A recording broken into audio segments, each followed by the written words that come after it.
Senator, it is great to talk with you this morning on this news. You have done such a good job in terms of trying to hold the Chinese Communist Party accountable. You just tweeted about this moments ago, saying China's Houston consulate is a massive spy center. Forcing it to close is long overdue. There is a report now that China is considering closing the U.S. consulate in Wuhan. First, tell us what's going on at this consulate in Texas, Senator. Yeah. Pardon me. Yeah, thank you. So this consulate is basically a front for it's kind of the central node of a massive spy operation, commercial espionage, defense espionage, also influence agents to try to influence Congress. You know, they use businessmen as fronts in many cases to try to influence members of Congress and other political leaders at the state and local level.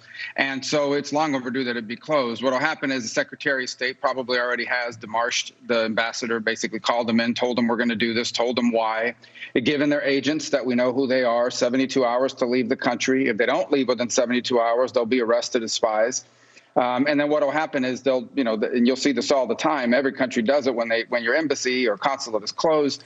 They start destroying everything in there. They have a plan of destruction. So they'll, for us, the Marines are in charge of doing that if someone closes our embassy. So they'll burn documents and shred documents and destroy computers and so forth. We saw something similar in San Francisco. And now what will happen is the Chinese will respond reciprocally. They'll close one of our facilities somewhere in China, probably Wuhan, as they've outlined. Well, it's just unbelievable. We've been talking about this now for years, and during the president's talks, the trade talks with the Chinese officials, they kept going back and forth saying, we want the IP theft stopped, we want the forced transfer of technology stopped, but the Chinese officials would not agree to it. What is this, a strategy?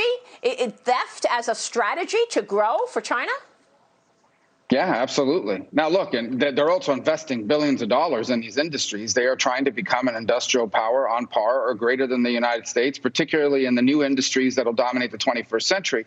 But in addition to that, they steal our secrets. And so you can imagine, for example, you talked earlier in the program about vaccines. So we are investing billions of taxpayer dollars in this race for a vaccine. So now the taxpayers sort of create the baseline for it, and these guys get to come in and steal it and for free sort of start their research from that point forward. So it just can't continue. So we've seen this over and over again, whether it's forced intellectual property transfers, whether they come in through a front company and buy an innovative American company and steal the secrets that way, or in this case, if they just hack into a computer. They do all three. They're very aggressive about it, more than anyone else in the world.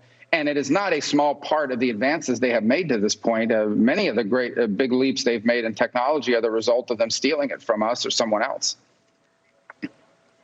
Unbelievable. And you mentioned that hacker situation. The U.S. is accusing these two former engineering students, their students, for allegedly hacking computers and stealing the trade secrets. Now, for more than a decade, the hackers stole for both profit for themselves as well as for the Chinese intelligence, recently targeted firms involved in COVID-19 vaccine research. Senator Tom Cotton, your colleague, told us about this literally back in April. He spoke to us on the importance of protecting American data. Here's what he said in terms of intellectual property. You believe that they are stealing intellectual property right now as we speak. Let's talk a bit about that, because the whole world is looking for a vaccine. And I wonder, is China trying now to come out of this, trying to save face, look better than the rest of the world, while coming up with the vaccine before the United States? What's happening right now with regards to that kind of science? Well, Maria, the Chinese Communist Party has been stealing America's intellectual property for decades, and they're not going to magically stop in the middle of a pandemic. In the middle of a pandemic, what's the most valuable intellectual property in the world? It's the research that our great laboratories and life science companies are doing on prophylactic drugs, therapeutic drugs, and ultimately a vaccine.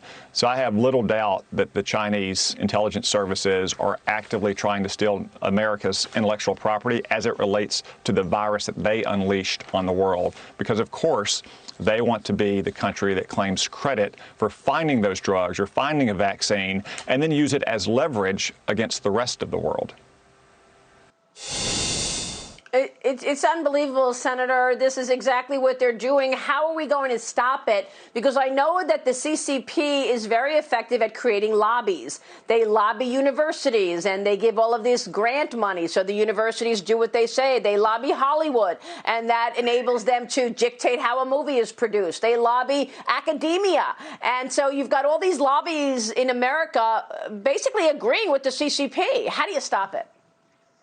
Well, you know, for the better part of 2 years, I've been part of this roadshow along with the FBI and Homeland Security and others, meaning we've brought in academia, we've brought in the Chamber of Commerce, and we brought in the telecommunication companies, the rural electric and telecommunication companies, and sort of read them all into this threat. And you're right. Look, there's still resistance out there because you've got companies that have built their entire business model around doing business with China. But I think under the Trump administration, we have come a long way in the last 3 years. We are nowhere near where we need to be yet in terms of being aware of this threat and addressing it, but we have certainly come a long way. I think there are encouraging signs, both in academia and in other places, about this threat. Now, look, we still have places like the NBA and others who clearly want to be able to make money off the Chinese market and don't really want to say anything that offends the Chinese. But you have seen a growing amount of awareness in different places that wasn't there 2 or 3 years ago. You know, the administration and their allies here in Congress, quite frankly, in both parties, on this issue, have deserved tremendous credit for continuing to push this issue. And we're going to continue to do that because we're nowhere near where we need to be on it. And you deserve a lot of credit for introducing the bills that you have. You've introduced the bill recently about increasing oversight of Chinese and other foreign companies listed on American exchanges. What do investors need to know and understand better about these Chinese stocks that are trading in the U.S.? That, by the way, have been in a massive rally in the last couple of months. Well, I think they deserve to know the same thing they know about every other company on the stock market. I mean, part of the problem we have here is that we don't have equality. In essence, the Chinese companies get to do things in the United States. They have access to markets. They have access to equity markets. But we don't have access to theirs. And they don't even play by our rules when they have access to our markets. And so if you just went back to a very basic notion, China is no longer a poor developing country. It is now a developed country, the second largest economy in the world. No more of this unfair stuff. We get to do in their country what they get to do here. And if we're not allowed to do it there, they're not allowed to do it here. And second, they can't come to America and conduct business here under special rules that give them an advantage, whether it's in the stock market or anywhere else, over that of American companies. We can't continue to do that. We are deindustrializing our country. We are losing the capacity to make things. And we are going to pay a tremendous price if we do not reverse that. Yeah, and that is why in a recession, we need to get jobs back. And part of that job creation is going to come from manufacturing some of the things we need here. Like, it's amazing that most Americans learn that, 70% or 90% of the active ingredients in their prescription drugs are made in China. We can't rely on the Chinese Communist Party for antibiotics. It goes back to a very basic principle. You cannot be a great power. You cannot be a military power. You cannot be a geopolitical power. You cannot be an economic power if you are not an industrial power. A nation has to have an industrial capacity, and it has to identify certain core industries that are critical to your economic and national security, and you must have a domestic capacity to do that. And if you don't, then you become a very dependent country and a very vulnerable one. All right, before we got to talk a bit about those industries right now and what they need. The coronavirus stimulus, round 4. You have been knee deep in these talks. Senate Majority Leader Mitch McConnell says that the economy needs another shot of adrenaline to keep the recovery going. The major concerns still lie over the payroll tax cut.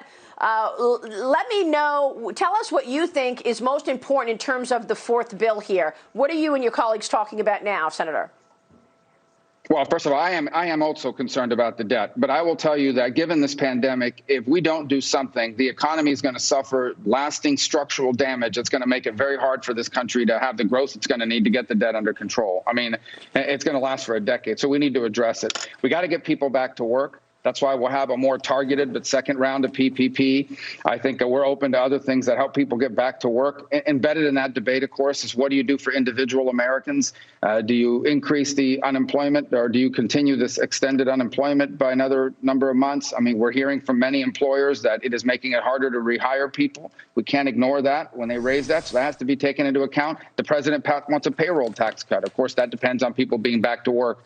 We got to get kids back in school. And that means we are going to have to invest in the things in this country that allow us to open schools safely. The price for not getting kids in school is extremely high.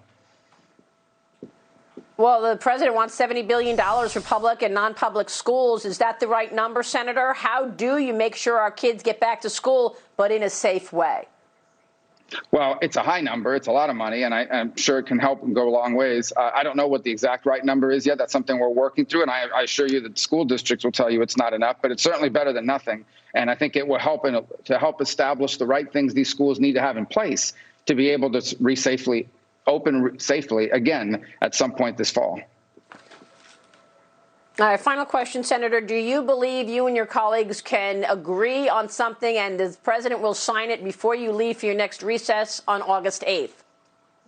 I do, because I think everyone knows what a big deal this is. Look, it'll be messy. There'll be a lot of kicking and screaming, a lot of name calling, and a lot of noise. That's how we make sausage in our republic. But ultimately, I do believe that at the end of the day, we'll have some package that everyone will like a lot of things in it, and everyone will have a couple things they don't like. But that's the only way you can pass a law around here. We have to pass something the president will sign, Democrats in the House will support, and Democrats and Republicans in the Senate will vote for. So that's not an easy thing to do, but I believe we can get it done.